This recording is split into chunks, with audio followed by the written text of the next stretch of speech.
Hello friends, welcome to Yanish academy. मेरा नाम दानिश अंसारी है। दोस्तों, आज से हम सीटेट दिसंबर 2024 में जो कि आपका एग्ज़ाम होने वाला है उसके लिए प्रैक्टिस सेट शुरू कर रहे हैं। ठीक है, आपको सारे सब्जेक्ट के प्रैक्टिस सेट इसी चैनल पे आज से प्रोवाइड करवाऊंगा मैं। ठीक, सबसे पहले आज जो हम करने वाले हैं वो आज हम 30 नंबर का जो आता है बाल विकास, उसके लिए प्रैक्टिस सेट करने वाले हैं, जिसको हम सीडीपी के नाम से जानते हैं। ठीक है दोस्तों, तो आज हम बाल विकास की बात करेंगे। ये प्रैक्टिस सेट 1 है, इसमें 30 क्वेश्चन आपके रहेंगे। क्वेश्चन आप देख लीजिए, बहुत ही नंबर 1 क्वेश्चन है। और मैं आपको एक चीज़ बता दूं कि जो ये क्वेश्चन है वो आपका 2022 में जो पेपर हुआ था उसका जो प्रीवियस ईयर क्वेश्चन है वही चीज़ मैं आपको यहाँ पे करवाऊँगा। इसमें से सारे सब्जेक्ट जितने आपके सब्जेक्ट के जितने भी टॉपिक हैं यानी सिलेबस हैं, सबसे 2-2, 3-3 क्वेश्चन हैं और बहुत ही आसानी से आप इसका उत्तर देने का प्रयास करिएगा। जो उत्तर नहीं आता है उसकी व्याख्या सुनिएगा और उसके बाद उसका आंसर देने का प्रयास करिएगा। चलिए दोस्तों, शुरू करते हैं। मैं अपने बारे में बता दूं, मेरा नाम दानिश अंसारी है। मैंने 5 बार सीटेट को क्रैक किया है। इसी उम्मीद के साथ शुरू कर रहा हूं कि आपको निश्चित तौर पे ये सीरीज़ जो मैं चला रहा हूं प्रैक्टिस सेट, ये आपको बहुत ही फ़ायदा करेगी। ठीक है, जो सीटेट दिसंबर 2024 में देने वाले हैं। आगे बढ़ते हैं। आपके स्क्रीन पे सबसे पहला क्वेश्चन है। दोस्तों, पहला क्वेश्चन यहाँ पे तो मिस हो गया, लेकिन दूसरे क्वेश्चन से शुरू करते हैं। आपको यहाँ पे डर लगता है कि कथन और जो तर्क वाले क्वेश्चन होते हैं ये कहाँ से पूछ लेते हैं, जो आपको सही आंसर इसका नहीं पता होता है। ठीक, तो इसके लिए मैं आपको बता दूं कि जो आपके असर्शन और रीज़न वाले क्वेश्चन होते हैं ये अलग से क्वेश्चन नहीं होते हैं। जो आपके चैप्टर होते हैं उन्हीं चैप्टर, अगर आपका चैप्टर क्लियर है, चैप्टर की समझ अच्छी है, तो ही आप ये असर्शन और रीज़न वाले आंसर को सही कर सकते हैं। ये कोई अलग से चैप्टर नहीं है। जो सिलेबस दिया हुआ है यानी विकास हो गया, डेवलपमेंट हो गया, ये सारे जो चैप्टर आपके लिंग हो गया, ये जितने चैप्टर हैं उन्हीं में से क्वेश्चन पूछता है, उसी का कथन बनाता है और उसी का तर्क पूछता है। ठीक, तो इसको देख के आपको घबराना नहीं है। सबसे पहले आपका जो प्रश्न नंबर 2 है, इसका आप प्रश्न सुनिएगा। मैं आपको बता रहा हूं कि कुछ संस्कृतियां जो हैं, कुछ संस्कृतियों में किशोर लड़कियों में मासिक धर्म की शुरुआत का जश्न मनाया जाता है, जबकि अन्य संस्कृतियों में इसे गुप्त रखा जाता है। ठीक, तो ये तो सही बात है। देखिए, जो अपनी संस्कृतियां भारत में बहुत सारी हैं, तो अलग अलग संस्कृतियों का अपना अलग अलग विचार होता है, अपनी अलग अलग सोच होती है। तो कुछ में जो मासिक धर्म लड़कियों में होती है, कुछ संस्कृतियां तो उसका जश्न मनाती हैं और कुछ इसको क्या कहते हैं, गुप्त रखते हैं, यानी वो शर्मिंदगी महसूस करते हैं इस चीज़ को लेके और उसको नहीं बताते हैं। तो ये तो आपका कथन जो पहला है वो बिल्कुल सही हो गया है। ठीक, तो उसके बाद आपका क्या हो गया, तर्क नंबर 2। इसके विभिन्न संस्कृतियों संदर्भों में पलने वाले बच्चों के लिए बचपन के अनुभव भिन्न होते हैं। देखिए, अगर अलग अलग संस्कृति से कोई बच्चा है तो निश्चित तौर पे आपको क्या होगा कि वो पलने में जो उनकी बचपन होती है, उनका जो अनुभव होता है, अलग अलग संस्कृतियों में अलग अलग अनुभव होता है बच्चों में। विकास तो एक ही तरह का होगा, लेकिन जो अनुभव होगा वो अलग होगा। तो ये दोनों बातें यहाँ पे सही हो गई। कथन 1 और उसका तर्क जो है वो बिल्कुल सही है। ठीक, तो इसका जो आंसर आपका हो जाएगा, दोनों सही है और ए और आर दोनों सही है। आर ए की सही व्याख्या करता है। व्याख्या इसकी सही इसलिए करता है क्योंकि अलग अलग संस्कृति में अलग अलग बच्चों के अनुभव जो होते हैं वो भिन्न होते हैं।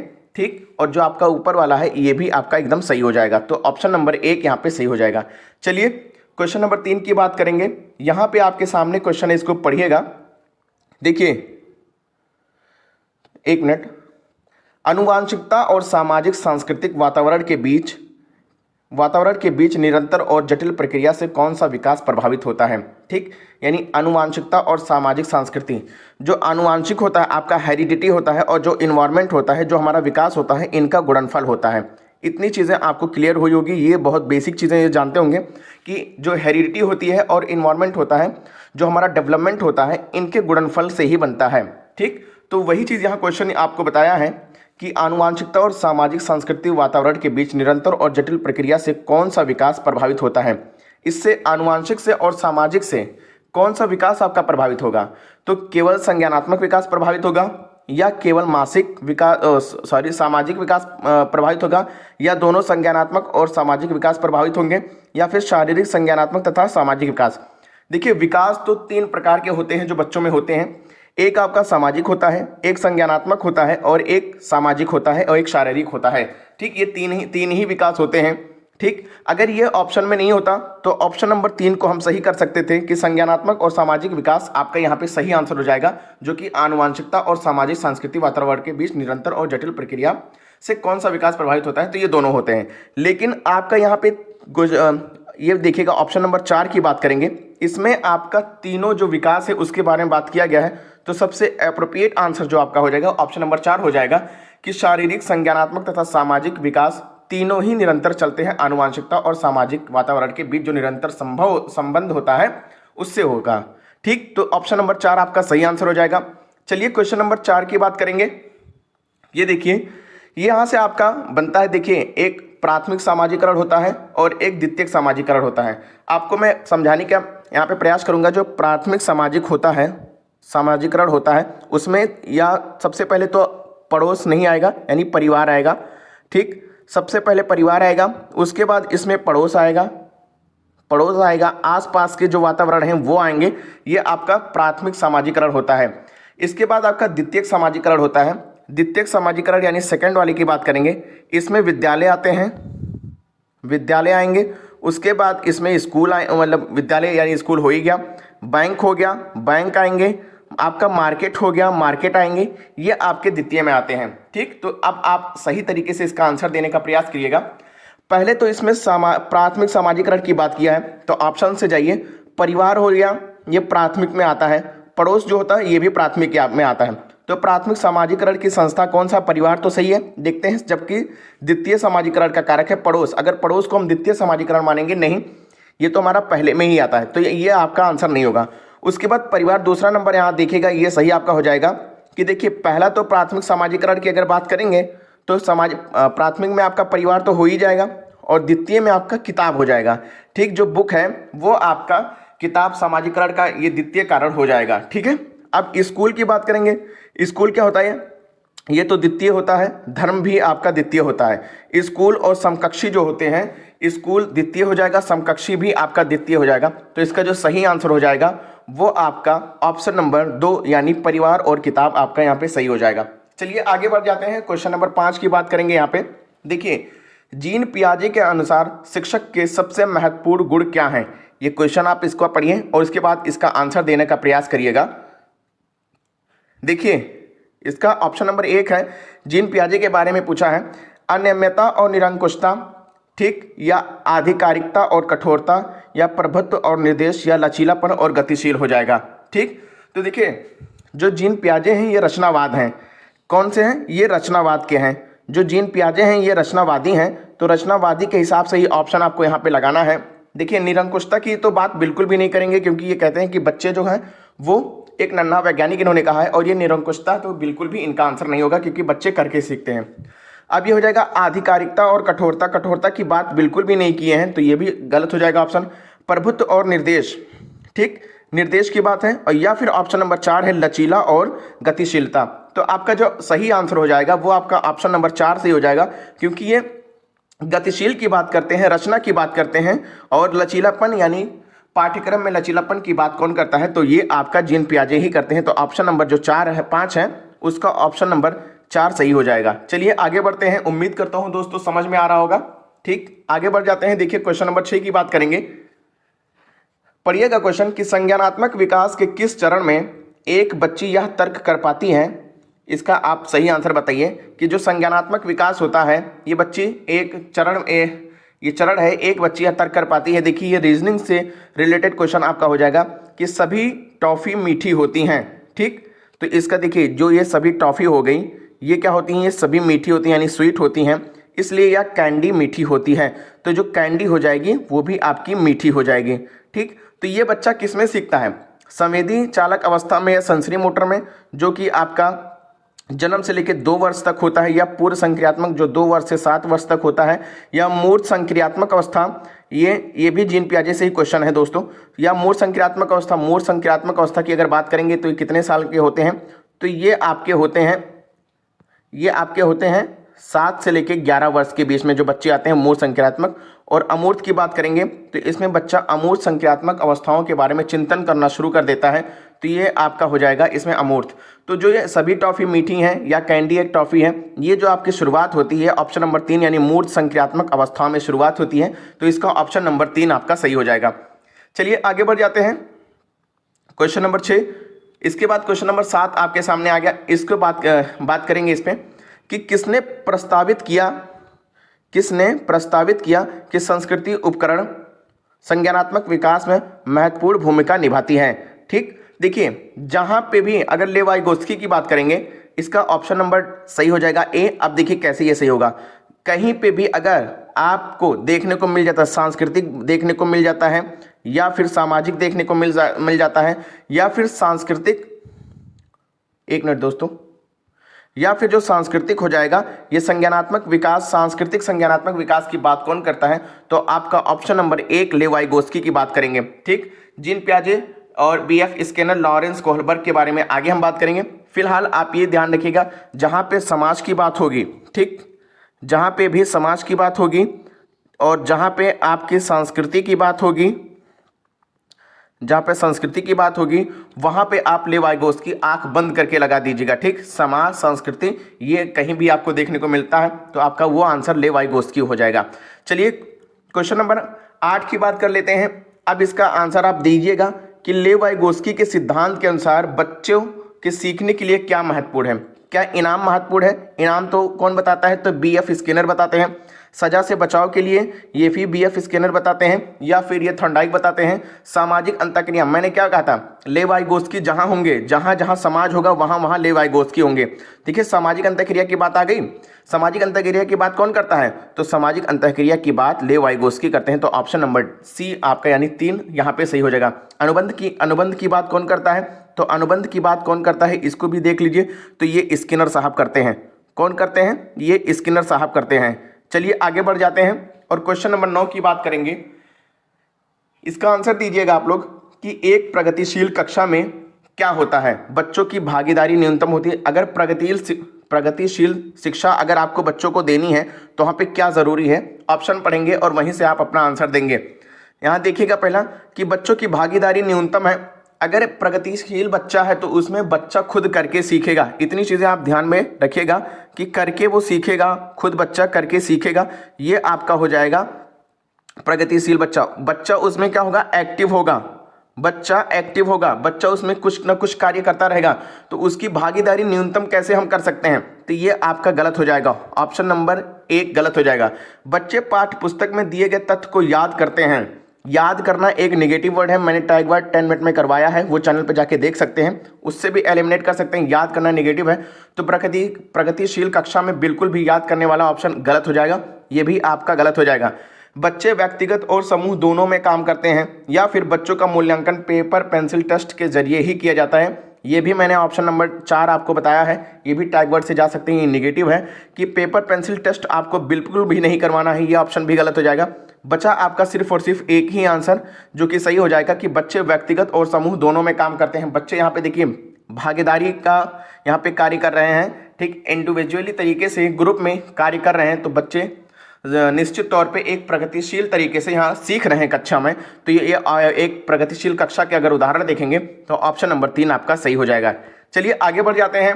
फिर से आपका असर्शन और रीजन का क्वेश्चन आ गया, इसको देख के घबराना नहीं है। जिस भी टॉपिक से क्वेश्चन है वो टॉपिक अगर आपका वो चैप्टर क्लियर होगा तो आप बिल्कुल भी इसको बहुत ही आसानी से कर सकते हैं। और सारे टॉपिक को मैंने 10-10 मिनट में, 15-15 मिनट में द 10 मिनट शो में मैंने समेटा हुआ है, चैनल पे जाके उसको देखिए। और एक जो चैप्टर आपको नहीं समझ में आ रहा है वो चैप्टर वहां से पढ़िए, 10 मिनट में सारे के सारे कॉन्सेप्ट आपके क्लियर हो जाएंगे। चलिए इसकी बात करते हैं। गैर अनुरूपवादी जेंडर भूमिकाओं में पुरुषों और महिलाओं का चित्रण बच्चों को भूमिका लचीलेपन के लिए प्रोत्साहित करता है। ठीक, अब इसका तर्क है जन्म के समय जेंडर का जैविक रूप से निर्धारण हो जाता है। ये तर्क आर्क की बात करेंगे, यहाँ पे देखिएगा, जन्म के समय जेंडर का जैविक रूप से निर्धारण हो जाता है। जन्म के समय किस चीज़ का निर्धारण होता है और समाज के समय किस चीज़ का निर्धारण होता है, इसको जान लेंगे तो ये क्वेश्चन बहुत ही आसानी तरीके से कर लेंगे। देखिए जो जन्म के टाइम होता है, तो जन्म के टाइम आपका जो सेक्स होता है वो यहाँ पे निर्धारण होता है, और जो आपका जेंडर होता है, जेंडर अभी आपको बताऊंगा, जो जेंडर होता है ये समाज डिसाइड करता है। ठीक, ये समाज डिसाइड करता है कि आपका जेंडर क्या है। यानी जेंडर का मतलब ये है कि जो लड़के हैं वो फुटबॉल खेलेंगे, क्रिकेट खेलेंगे, जो लड़कियां हैं वो खो खो खेलेंगी, ये इन सब या जो घर पे जो कार्य होता है वो करेंगे। ये सारी चीज़ें जो डिसाइड करता है वो समाज होता है। तो ये जन्म के समय जेंडर का जैविक रूप से निर्धारण होता है, ये ऑप्शन आपका गलत हो जाएगा। ठीक, ये वैसे ही गलत हो जाएगा क्योंकि ये जो जेंडर का जैविक रूप से निर्धारण कौन करता है, ये तो समाज ही करता है। ठीक, और दूसरी चीज़ आपको बता दूं, कथन ए ये इसका पढ़िएगा, गैर अनुरूपवादी जेंडर भूमिकाओं में पुरुषों और महिलाओं का चित्रण बच्चों को भूमिका लचीलेपन के लिए प्रोत्साहित करता है। देखिए जो अनुरूपवादी है ये निगेटिव है, गैर अनुरूपवादी तो ये प्रोत्साहित थोड़ी करेगा बच्चों को, या लचीलापन को थोड़ी ना प्रोत्साहित करेगा भाई, इसको आप देखिएगा, ये लचीलापन को नहीं, तो ये भी आपका गलत हो जाएगा। तो इसका ऑप्शन जो आपका हो जाएगा वो दोनों के दोनों, यानी कथन ए भी गलत है और कथन आर भी गलत है, ठीक, यानी ए और आर दोनों गलत हैं, ये आपका सही आंसर हो जाएगा। ऑप्शन नंबर 4 के साथ आप जा सकते हैं। उम्मीद करता हूं आपको जेंडर और सेक्स के बारे में यहाँ पे समझ में आया होगा। चलिए क्वेश्चन नंबर 11 की बात कर लेते हैं। देखिए, निम्नलिखित में से अपने अंतर्निहित सिद्धांतों के साथ कोहलबर्ग की अवस्थाओं का सही सुमेलित युग्म कौन सा है। ठीक, यानी इन्होंने 4 स्टेजेस बताए हुए हैं, ठीक, उनको यहाँ पे देखना है कि कौन सा एक ही ग्रुप का है, वही आपको आंसर यहाँ पे देखना है। सबसे नीचे से शुरुआत करते हैं। देखिए, समाज व्यवस्था बनाए रखना, अभिविन्यास, विवेक के स्व चुने हुए नैतिक सिद्धांत, तो ये दोनों के दोनों अलग हैं। इसको भी मैंने द 10 मिनट शो में मैं अभी नहीं करवाया हूँ, लेकिन बहुत ही जल्द करवाने वाला हूँ। वहाँ से इस चीज़ को आप जब कोहलबर्ग के बारे में पढ़ लेंगे तो ही ये आंसर सही कर पाएंगे, अन्यथा आपको ये थोड़ा सा टफ चैप्टर माना जाता है। देखिए, कानून और व्यवस्था, अभिविन्यास, एहसानों का समान आदान प्रदान है, ये भी आपका गलत हो जाएगा। ठीक है दोस्तों, अच्छा लड़का लड़की, अभिविन्यास, अधिकार के डर और सजा से बचने पर ध्यान, ये भी आपका गलत हो जाएगा। सामाजिक अनुबंध, अभिविन्यास, कानूनों और नियमों का लचीलापन, ये आपका जो सामाजिक है ये भी 5वें वाले में आता है। ठीक, ये 5 में आता है, 5वें ग्रुप में, और कानूनों और नियमों का जो लचीलापन है ये भी 5वें में आता है। ठीक, तो दोनों के दोनों 5वें में ही आ रहे हैं। तो प्रश्न नंबर 11 का जो ऑप्शन नंबर आपका 1 है वो आपका सही हो जाएगा, और ये आपका सही आंसर हो जाएगा कि सामाजिक अनुबंधन, अभिविन्यास और कानूनों और नियमों का लचीलापन जो है यही आपका सही आंसर हो जाएगा, क्योंकि ये 5वें ग्रुप में आता है। चलिए आगे बढ़ जाते हैं, क्वेश्चन नंबर 12 की बात करेंगे। हार्वर्ड गार्डनर के बहुबुद्धि सिद्धांत के अनुसार बुद्धि क्या है। बुद्धि के बारे में हार्वर्ड गार्डनर ने क्या कहा है, इस पर ये क्वेश्चन है, आप इसका आंसर दीजिएगा, ये इसका आंसर बताइएगा। ऑप्शन नंबर 1 है, क्षमताओं का एक समूह जो किसी व्यक्ति को सीखने की ओर अग्रसर करता है। एक क्षमता है, उसका एक समूह है, ठीक, उसका एक समूह है, ये क्या करता है कि किसी व्यक्ति को सीखने के अग्रसर, उसको उधर सीखने की तरफ ये समूह में जो है खींचता है, ये इन्होंने कहा है। या फिर अनुभव के परिणाम स्वरूप व्यवहार में अस्थायी परिवर्तन, ये सही हो जाएगा। या फिर उत्पादों के लिए नए मूल उत्तर देने की किसी व्यक्ति की क्षमता, ये हो जाएगा। किसी विशिष्ट प्रश्न के लिए एकल प्रतिक्रिया उत्पन्न करने की क्षमता, ये हो जाएगा। तो इसका जो गार्डनर साहब के हिसाब से अगर देखेंगे तो ऑप्शन नंबर बी यहाँ पे सबसे सही है कि अनुभव के परिणाम स्वरूप व्यवहार में अस्थायी परिवर्तन, ये तो गलत हो जाएगा आपका। ठीक, ऑप्शन नंबर 1 यहाँ पे सही हो जाएगा दोस्तों। ठीक है, ऑप्शन नंबर 1 आपका यहाँ पे सही होगा। क्षमताओं का एक समूह है जो किसी व्यक्ति को सीखने की ओर अग्रसर करता है, तो ये ऑप्शन नंबर 1 हार्वर्ड गार्डनर के अनुसार ये सही हो जाएगा। चलिए आगे बढ़ जाते हैं और क्वेश्चन नंबर 13 की बात करेंगे। यहाँ पे एनईपी आ गया। एनईपी अभी जल्दी ही लागू हुआ है, जो कि 2020 में एनईपी के बारे में भी मैंने द 10 मिनट शो में करवाया है। एनईपी 2020 उसको जाके देख सकते हैं, एनसीएफ को भी मैंने करवा दिया है, वहाँ से क्वेश्चन जरूर आता है। अब इसके बारे में बताइए, इस क्वेश्चन से आपका एनईपी क्लियर हो जाएगा। देखिए, शिक्षार्थियों का समग्र विकास, एनईपी समग्र जो शिक्षार्थी हैं, जो सीखते हैं, यानी बच्चे हैं, विद्यार्थी हैं, उनके बारे में बात करता है, उनके समग्र विकास के बारे में बात करता है। ठीक, अनुभवात्मक शिक्षा यानी अनुभव से जो शिक्षा प्रदान की जाती है उसकी बात भी ये एनईपी 2020 करता है। पाठ्यक्रम सामग्री में कटौती, ये कहता है कि जो आपका पाठ्यक्रम है उसमें ज़रूर कटौती करिए, तो इसकी बात एनईपी 2020 करता है। और बहुभाषावाद यानी 3 भाषाओं के बारे में बात कौन करता है, एनईपी 2020 करता है। तो ये आपके 1 2 3 4 चारों सही हो जाएंगे। तो ऑप्शन नंबर 3 आपका यहाँ पे सही आंसर हो जाएगा कि 1 2 3 4 चारों चीज़ें आपके यहाँ पे सही हो जाएंगे। एनईपी इन चारों चीज़ों के बारे में बात करता है, जो मैंने आपके स्क्रीन पे भी बताया है। चलिए आगे बढ़ जाते हैं, क्वेश्चन नंबर 14 की बात करेंगे। विश्लेषण को बढ़ावा देने वाले प्रश्न का उदाहरण कौन सा है। विश्लेषण, अब इसके बाद में बात करेंगे कि जो an example of question that promotes analysis, ये क्या है।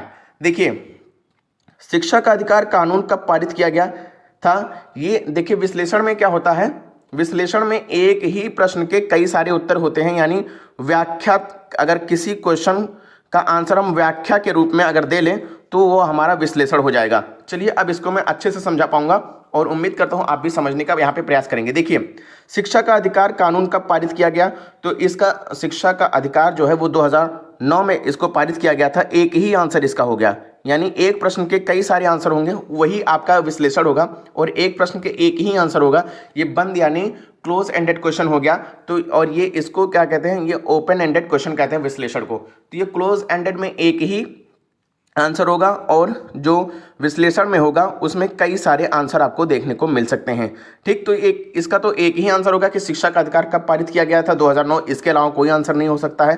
ठीक, विज्ञापन देखकर आप महिलाओं और पुरुषों के मीडिया में चित्रण के बारे में क्या तर्कीकरण कर सकते हैं, ये आपका सही आंसर जहां तक अभी तक लग रहा है। लेव वाइगोत्स्की का जन्म कब हुआ था, ये भी जब उनका जन्म होगा तो ही आप एक ही आंसर बता सकते हैं। ठीक है, जीन पियाजे द्वारा प्रतिपादित संज्ञानात्मक विकास के चरणों के नाम लिखिए। तो 4 चरण इन्होंने दिए हैं जीन पियाजे, तो इसका भी आप एक ही आंसर बता सकते हैं। लेकिन अगर आप विज्ञापन देखकर महिलाओं और पुरुषों के मीडिया के चित्रण के बारे में तर्कीकरण कर सकते हैं, तो आपके जो जहन में आएगा वो उस चीज़ के बारे में विश्लेषण कर सकते हैं, कई सारी चीज़ें बता सकते हैं। हर बच्चा अलग अलग आंसर इसका देगा, तो ये आपका आ जाएगा विश्लेषण। तो ऑप्शन नंबर 2 आपका यहाँ पे सही हो जाएगा। उम्मीद करता हूँ दोस्तों ये क्वेश्चन सही समझ में आया होगा। आगे बढ़ जाते हैं, क्वेश्चन नंबर 15 की बात करेंगे। देखिए, सीखने के लिए आकलन में क्या शामिल है, असेसमेंट फॉर लर्निंग इंक्लूड्स क्या है, इसके बारे में बात करें। देखिए, पहले ऑप्शन पढ़ें, सीखने सिखाने से पहले, के दौरान, के बाद के मूल्यांकन, या फिर स्वयं मूल्यांकन, या फिर औपचारिक व अनौपचारिक पद्धतियों का उपयोग, या फिर विद्यार्थियों व शैक्षणिक प्रक्रिया पर प्रतिक्रिया। इसका सही आंसर आपसे मैं उम्मीद करता हूं कि ये आपका होमवर्क क्वेश्चन हो जाएगा। ठीक, होमवर्क क्वेश्चन हो जाएगा, जिसका कमेंट बॉक्स में आपको उत्तर देना है। उस चीज़ को आप इसको देखिए, कहीं से भी आप इसको रिसर्च करिएगा, इससे आपके ज्ञान में वृद्धि होगी। इसका आंसर मैं कमेंट बॉक्स में आपसे चाहता हूं। चलिए आगे बढ़ जाते हैं और क्वेश्चन नंबर 16 की बात करेंगे। देखिए कि समावेशी शिक्षा का सिद्धांत निम्न में से किसे बढ़ावा देता है। समावेशी शिक्षा भी मैंने 10 मिनट शो में 10 मिनट में खत्म किया है, उसको जाके चैनल पे आप देख सकते हैं। देखिए, समावेशी सिद्धांत निम्न में से किसे बढ़ावा देता है। विद्यालय में अभाव देखने के दृष्टिकोण को, अभाव जो है वो उसको नहीं देख सकते हैं, निगेटिव हो गया। दिव्यांगता या चिकित्सा मॉडल, ये भी नहीं आपका होगा। ठीक, व्यक्तिगत विभिन्नताओं का सम्मान, या फिर विद्यार्थियों का प्रतिकरण, प्रतिकरण तो बिल्कुल नहीं कर सकते, ये भी निगेटिव आपका हो जाएगा। ये सारे के सारे द टैग वर्ड में मैंने पढ़ाए हैं। समावेशी शिक्षा होता क्या है, सबसे पहले इसके बारे में जान लेते हैं। समावेशी शिक्षा में होता है, चाहे बच्चा बहुत ज़्यादा तेज हो पढ़ने में, या कमज़ोर हो, या फिर वो बच्चा अपाहिज हो यानी दिव्यांग हो, या बच्चा बहुत तेज धावक हो, सारे के सारे बच्चों को एक ही छत के नीचे अगर हम शिक्षा देते हैं तो वो हमारा क्या कहलाता है, यानी समावेशी शिक्षा कहलाता है। ठीक है, तो अब देखिएगा इसका अब किस तरह से आंसर निकालते हैं। विद्यार्थियों का पृथक्करण करके तो हम उनको एक ही छत के नीचे नहीं ला सकते, ये ऑप्शन नंबर 4 गलत हो जाएगा। ठीक, विद्यार्थियों में अभाव देखने का दृष्टिकोण होता है, यानी विद्यार्थियों में अभाव देखने का दृष्टिकोण तो बिल्कुल भी नहीं होगा, तो ये ऑप्शन नंबर ये भी आपका गलत हो जाएगा। पहला और चौथा कट गया। ठीक, दिव्यांगता या चिकित्सा मॉडल, ये भी आपका इसमें समावेशी शिक्षा में नहीं आएगा। समावेशी शिक्षा में आएगा ऑप्शन नंबर 3, व्यक्तित्व विभिन्नताओं का सम्मान, यानी जब बच्चे एक साथ रहेंगे तो उसमें क्या करेंगे कि अगर ये बच्चा है और ये बच्चा है, ये कमज़ोर है, ये पढ़ने में तेज है, ये कुछ चीज़ें अपने अनुभव इससे आदान प्रदान करेगा, और ये बच्चा इससे कुछ चीज़ें आदान प्रदान करेगा। इससे क्या होगा कि इनके जितने भी विभिन्नताएं होंगी, व्यक्तिगत विभिन्नताएं होंगी, उसका एक दूसरे लोग ये क्या करेंगे, सम्मान करेंगे। ठीक, तो इसी के कारण ये जो आपका ऑप्शन नंबर 3 है वो सही हो जाएगा। ठीक, ऑप्शन नंबर 3 आपका सही हो जाएगा कि समावेशी शिक्षा का सिद्धांत किसे बढ़ावा देता है, तो व्यक्तित्व विभिन्नताओं का सम्मान जो करते हैं उसको ये बढ़ावा देता है। प्रश्न नंबर 17 की बात करेंगे। निम्नलिखित में से कौन सा किसी व्यक्ति के सामाजिक संचार कौशल और मित्र बनाने की क्षमता को महत्वपूर्ण रूप से प्रभावित करता है।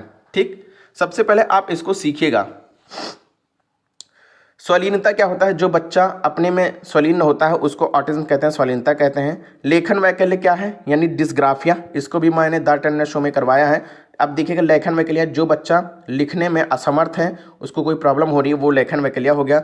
सेरेब्रेरल पैल्सी, ये भी घात, एक प्रमस्तिकीय घात है, ये भी एक बीमारी है। लोकोमोटर डिसेबिलिटी, यानी अगर कोई बच्चा दिव्यांग है, यानी चलने फिरने से दिव्यांगता है उसके अंदर, तो ये गतिशील दिव्यांगता में आएगा। ठीक, ऑप्शन आपका ऑप्शन नंबर 1 यहाँ पे सही हो जाएगा। इसका सही आंसर स्वालीनता हो जाएगा, क्योंकि यहाँ पे देखने को मिलता है कि निम्नलिखित में से कौन सा किसी व्यक्ति के सामाजिक संचार कौशल और मित्र बनाने की क्षमता को महत्वपूर्ण रूप से प्रभावित करता है। तो स्वालीनता, अगर बच्चा खुद में लीन रहेगा तो मित्र नहीं बना पाएगा, समाज पे उसका असर होगा। स्वालीनता मतलब जो बच्चा खुद में ही लीन होता है उसको स्वालीनता कहते हैं। ठीक, तो उम्मीद करते हैं समझ में आएगा। ऑप्शन नंबर इसका 1 सही हो जाएगा। प्रश्न नंबर 18 की बात करेंगे दोस्तों। देखिए, निम्नलिखित में से कौन सा लेखन वैकल्य वाले विद्यार्थियों को शामिल करने में बाधा उत्पन्न करता है। सबसे पहले आप लेखन वैकल्य जानिए, यानी डिस्ग्राफिया की बात कर रहे हैं। और डिस्ग्राफिया किसे कहते हैं आपको मैंने बहुत ही अच्छे तरीके से बताया हुआ है। डिस्ग्राफिया जो बच्चे लिखने में असमर्थ होते हैं, यानी जिन बच्चों के लिखने में प्रॉब्लम होती है, अच्छे तरीके से वो लिख नहीं पाते हैं, उनको डिस्ग्राफिया बीमारियां होती हैं। अब देखिए, ये डिस्ग्राफिया वाले विद्यार्थी को शामिल करने में बाधा उत्पन्न करता है। क्या उत्पन्न करता है बाधा, इसको देखिएगा, निगेटिव क्वेश्चन है। मूल्यांकन के लिए विभिन्न कार्य अनिवार्य करना, ठीक, मूल्यांकन के लिए लिखित कार्य। अब जब बच्चा लिख ही नहीं पा रहा है तो लिखित कार्य यानी लिखने से उसको प्रॉब्लम है, तो वो बाधा उत्पन्न करेगा, क्योंकि अगर लिखित कार्य आप अनिवार्य कर देंगे तो ये तो ऑप्शन होने से रहा। ठीक, नोट्स बनाने और विचार साझा करने के लिए अतिरिक्त समय देना, चलिए ये कुछ हद तक तो सही लग रहा है। कक्षा के नोट्स की टाइप की हुई प्रतियां उपलब्ध करवाना, ये भी सही है। कक्षा में ऑडियो रिकॉर्डर या लैपटॉप उपलब्ध करवाना, ये भी देखिए। अब इसका देखिएगा निगेटिव यहाँ क्वेश्चन, बाधा उत्पन्न करेगा कौन सा। कक्षा में ऑडियो रिकॉर्डर या लैपटॉप उपलब्ध करवाना, ये तो बाधा उत्पन्न नहीं करेगा। ठीक, ऑडियो से सुन के वो चीज़ें सीख लेगा। कक्षा के नोट्स की टाइप की हुई प्रतियां उपलब्ध करवाना, अब जब टाइप करके ही उसको दे दिया गया तो पढ़ सकता है ना, सिर्फ लिख नहीं सकता, तो ये भी ऑप्शन आपका सही हो जाएगा। बाधा कौन सा डालेगा इसमें बात करेंगे।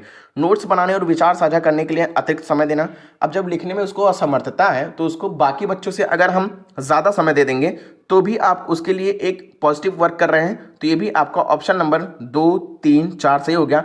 बचा आपका सिर्फ ऑप्शन नंबर 1, जिसमें कहा है कि लिखित कार्य को अनिवार्य कर दिया जाए। तो जब बच्चा लिख ही नहीं पा रहा है और लिखित कार्य को आप अनिवार्य कर देंगे तो वो बाधा डालेगा कि नहीं डालेगा, तो यही ऑप्शन नंबर 1 आपका यहाँ पे सही हो जाएगा कि मूल्यांकन के लिए लिखित कार्य अनिवार्य करेगा तो वो लेखन वैकल्य वाले विद्यार्थियों को बाधा जरूर उत्पन्न करेगा। तो ये ऑप्शन नंबर 18 का, ऑप्शन नंबर 1 प्रश्न नंबर 18 का सही आंसर हो जाएगा। चलिए आगे बढ़ जाते हैं और क्वेश्चन नंबर 19 की बात करेंगे। देखिए, उन विद्यार्थियों के सफल समावेशन के लिए जिन्हें श्रवण बाधिता है, एक शिक्षिका को क्या करना चाहिए। श्रवण बाधिता यानी वो बच्चा सुनने में असमर्थ है, ठीक, वो सही तरीके से सुन नहीं पाता है या पूरी तरीके से नहीं सुन पाता है, तो वो एक शिक्षिका को आपको उस बच्चे के प्रति क्या करना चाहिए। अब देखिए, सांकेतिक भाषा के प्रयोग को हतोत्साहित करना चाहिए। जब बच्चा सुन नहीं पा रहा है तो संकेत करके आप बच्चों को पढ़ाने का प्रयास करेंगे, तो ये अगर हतोत्साहित ही कर देंगे तो कैसे आप पढ़ाएंगे उसको, ये इसका क्या हो जाएगा, ये नेगेटिव हो जाएगा हतोत्साहित, तो ये आंसर तो बिल्कुल भी नहीं होगा। ऑप्शन नंबर 2 की बात करेंगे, व्यापक रूप से मौखिक स्पष्टीकरण का प्रयोग करेंगे। जब बच्चा सुन ही नहीं पा रहा है तो आप कितना भी मौखिक रूप से स्पष्टीकरण करेंगे, बोलेंगे, जब बच्चा सुन नहीं पा रहा है तो आप वहां उसको कैसे सिखा सकते हैं, तो ये भी आपका एक गलत आंसर हो जाएगा। ऑप्शन नंबर 3 की बात करेंगे कि व्याख्यान के ऑडियो टेप का प्रावधान, ऑडियो टेप का प्रावधान करेंगे। अब बताइए आप कि जब बच्चा नहीं सुन पा रहा है तो ऑडियो से सुना के आप क्या उसको पढ़ा देंगे भाई, व्याख्यान के तरीके से ऑडियो टेप का प्रावधान करेंगे, यानी ऑडियो से भी अब वो बच्चा सुन के ही तो सीखेगा। जब वो बच्चा सुन ही नहीं पा रहा है तो फिर वो बच्चा कैसे सीखेगा कि आप ऑडियो टेप से उसको सिखा देंगे। ऑप्शन नंबर 4 की बात करेंगे तो ये भी आपका नेगेटिव आंसर हो जाएगा, ऑप्शन नंबर 3। ऑप्शन नंबर 4 यहाँ पे बचता है कि पर्याप्त गैर मौखिक अभिव्यक्तियों का प्रयोग करेंगे।